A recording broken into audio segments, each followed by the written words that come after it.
네, 반갑습니다. 평경장입니다. 다들 연휴 잘 보내고 계시죠? 이 연휴 기간 누군가는 휴식하겠지만 저는 좀 바쁘게 차트를 보고 있습니다. 그 이유가 저는 시장의 불확실성이 굉장히 커지고 있기 때문이다라고 생각하는데 오늘 그 이유를 한번 설명해 보겠습니다. 그리고 첫 번째는 증시 및 거시를 살펴볼게요. 달러 인덱스 차트고 일봉 차트로서 3월 1일부터 지금 현재까지 하락 추세에 있다라는 걸 나타내고 있고 나스닥 같은 경우에는 2월 20일부터 4월 초까지 하락했다는 걸 보이고 있어요. 이렇게 증시나 달러 인덱스가 같이 하락하는 경우는 굉장히 드뭅니다. 이렇게 두 가지 차트를 같이 가져온 이유가 달러 인덱스와 증시 같은 경우 또는 채권금리나 증시 같은 경우 병행한다, 같이 한 방향으로 흘러간다라는 게 굉장히 드물기 때문이고요. 위와 같은 데이터가 나온다면 또는 달러 인덱스가 내려가는 경우 미 증시 자본은 유출된다는 것이 지난 영상의 결론이었습니다.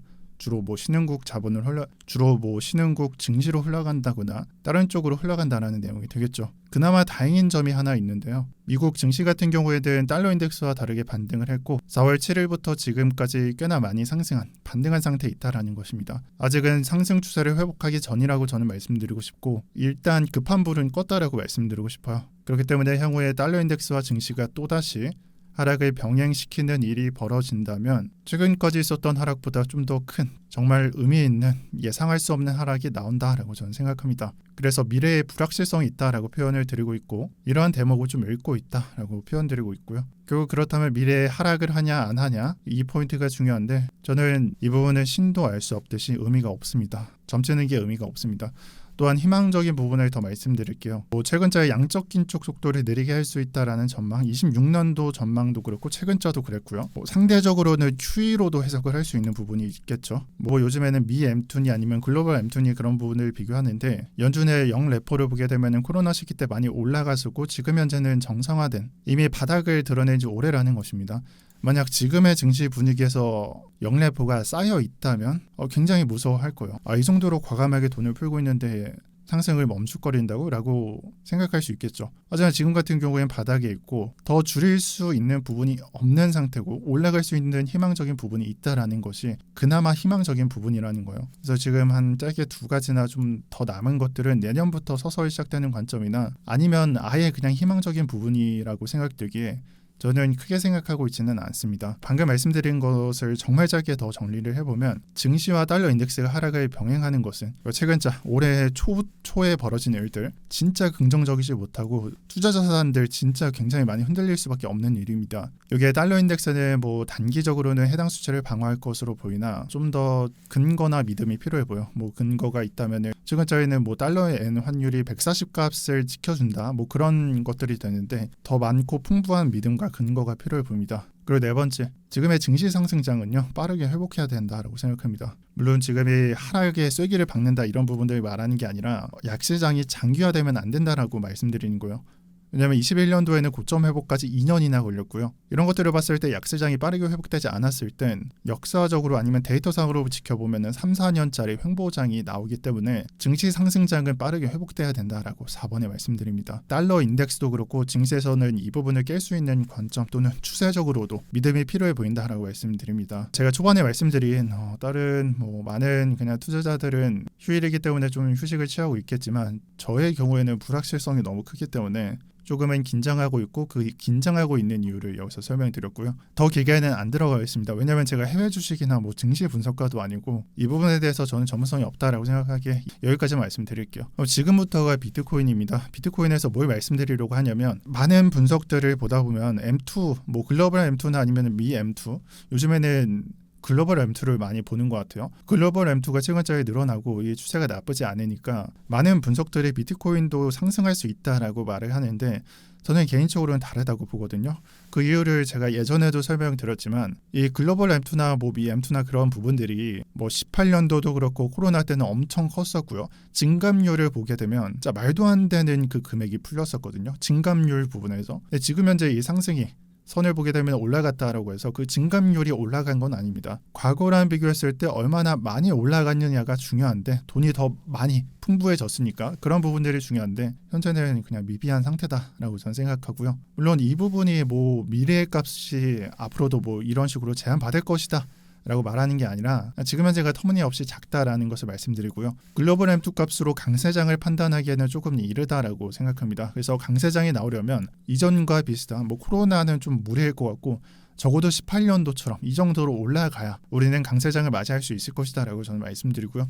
그럼 제가 상승장을 보는 근거가 뭐냐라고 그나마 합리적인 이유를 제가 제시한다면 저는 금값을 제시할 것 같습니다. 그리고 이 부분을 텍스트로 정리해보면 금과 비트코인의 역상관관계, 금과 비트코인이 역상관 관계를 형성하기 때문이다 라고 설명드릴게요. 그럼 여기라는 것, 상관관계가 여기라는 것은 얘 내려가면 비트코인 올라간다는 거거든요. 그럼 호재가 뭐냐? 금이 24년도부터 미친 속도로 급상승을 2포인트부터 미친 속도로 거의 2배는 아니지만 체감상 2배격으로 상승했기 때문에 많이 올라갔으니까 내려간다라는 관점이 있기 때문이에요. 그 부분에 비트코인에 전혀 나쁠 게 없기 때문입니다. 그리고 말로만 이렇게 말씀드리는 게 아니라 핵심적인 근거들이 09년도부터 지금 현재까지 있는 편인데 금이 크게 치솟은 구간 대부분 비슷하게 2배가량 2배에 살짝 못 미치게 상승을 하더라고요. 그렇게 상승을 크게 보인 구간이 09년도부터 한 3개로 제가 손꼽을 수 있는데 급한 상승을 보인 다음에는 눈에 보이듯이 내려가는 구간이 좀 장기화된 구간이 있었고요. 이 내려가는 구간을 살펴보면 13년도에도 그렇고 20년도, 21년도에도 그렇고 비트코인 50배 상승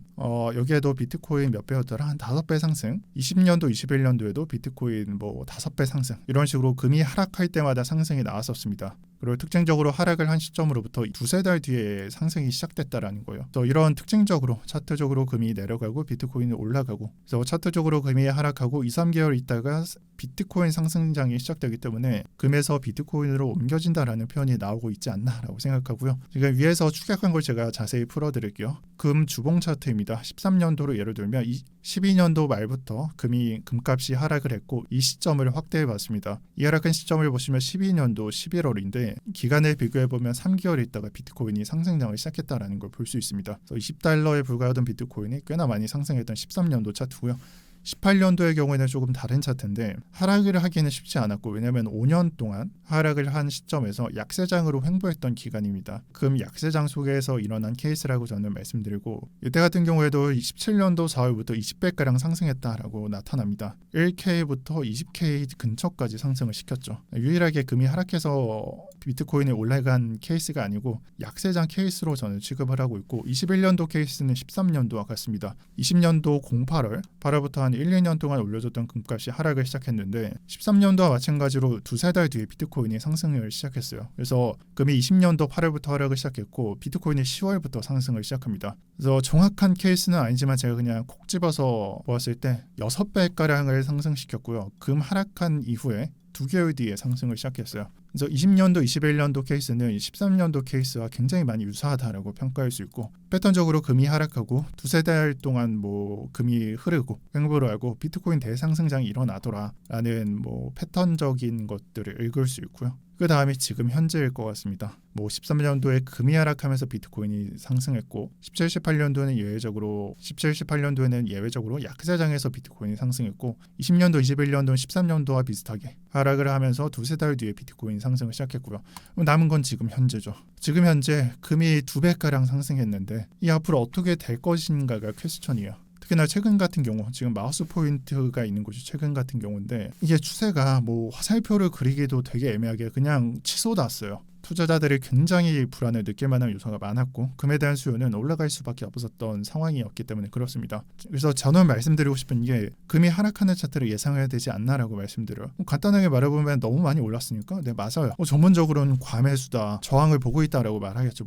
엘리어트 파동도 그리는 사람도 있을 거고 이런 얘기들을 간단하게 생각해보면 영원한 상승은 없기 때문에 하락을 예상해야 되지 않나 싶습니다. 그렇다고 시기적으로 제가 곧바로 하락을 한다라고 말씀드리지 않는데 왜냐하면 12년도, 13년도 아까 케이스 같은 경우에 금이 3년가량 상승한 다음에 하락을 했기 때문이요. 네, 사실상 큰 그림으로 본다면 08년도부터 상승이 아니라 02년도부터 상승으로 취급을 한다면 10년짜리 상승이 되겠죠. 그러니까 3년이 되나 10년이 되나 하락을 하는데 이 시기에 하락을 할까 이 시기에 하락을 할까 이런 부분들이 굉장히 무의미하다라는 거예요. 그래서 기간적으로 예측하는 게 무의미하기 때문에 하락을 기다려야 된다라고 설명드리고요. 다만 지금 차트에서 조금 괜찮다라고 생각을 하는 점은 이 상승 차트에서 더 상승을 한다라는 것은 정말 상식을 벗어난 얘기다라고 말씀드리고요. 정말 이번 금값 차트의 경우에는 터무니없이 올라간 부분이 있기 때문에 전쟁이 아닌 이상, 3차 전쟁 이런 부분이 아닌 이상 이 가격을 버티거나 더 들어 올리는 것은 아까 말씀드렸듯이 정말 비이성적일 것 같고요. 지금 차트도 비이성적인 상승이 나온 거라고 보고요. 상식적으로 보더라도 이 차트를 더 들어올리는 건 사실 이해하기 어렵기 때문에 앞으로는 좀 떨어지는 부분, 개인적으로 머지않은 구간에 금이 하락한다의 베팅을 걸겠습니다. 그리고 금이 하락한 경우에는 위에서 제가 예시를 들었듯이 비트코인은 약세장을 벗어난 케이스가 많기 때문에 저는 앞으로 비트코인은 금이 하락을 하고 비트코인이 약세장을 탈출하고 다시 상승을 출발시키는 그림이 나올 거라고 생각합니다. 그리고 좀 더 자세히 말씀드리면 금이 하락을 하면서 이전과 같이 두세 달 뒤에 비트코인이 상승을 시작하거나 아니면 그 하락을 한 해 비트코인이 상승할 거라고 생각합니다. 제가 지금까지 말씀드린 게 금에서 비트코인으로 자금이 이동한다라고 제가 간단하게 설명을 드렸지만 좀 더 전문적으로 말씀드리면 음의 상관관계라고도 표현을 하는데 왜냐면은 금값하고 비트코인하고 역의 상관관계를 보이기 때문이죠.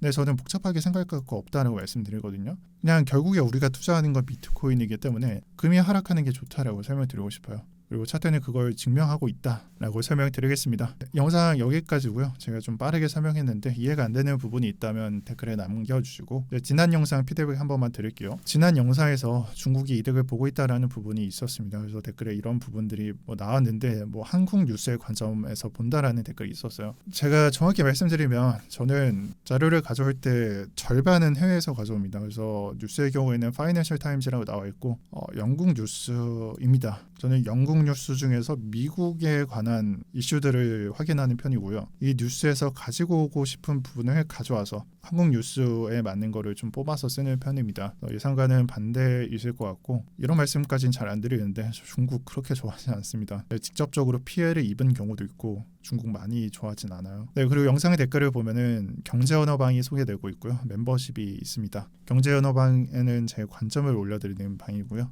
멤버십 같은 경우에는 요즘에는 주 1회 2회씩 알트코인과 좀 더 많은 관점들을 제시하고 있습니다. 최근자에는 STP를 좀 살펴보고 있고 STP는 예전에 저희가 매수했던 잡코인에 해당합니다. 그래서 많은 관심 부탁드리고요. 다들 연휴 마무리 잘 하셨으면 좋겠습니다. 이상 평경장이었습니다.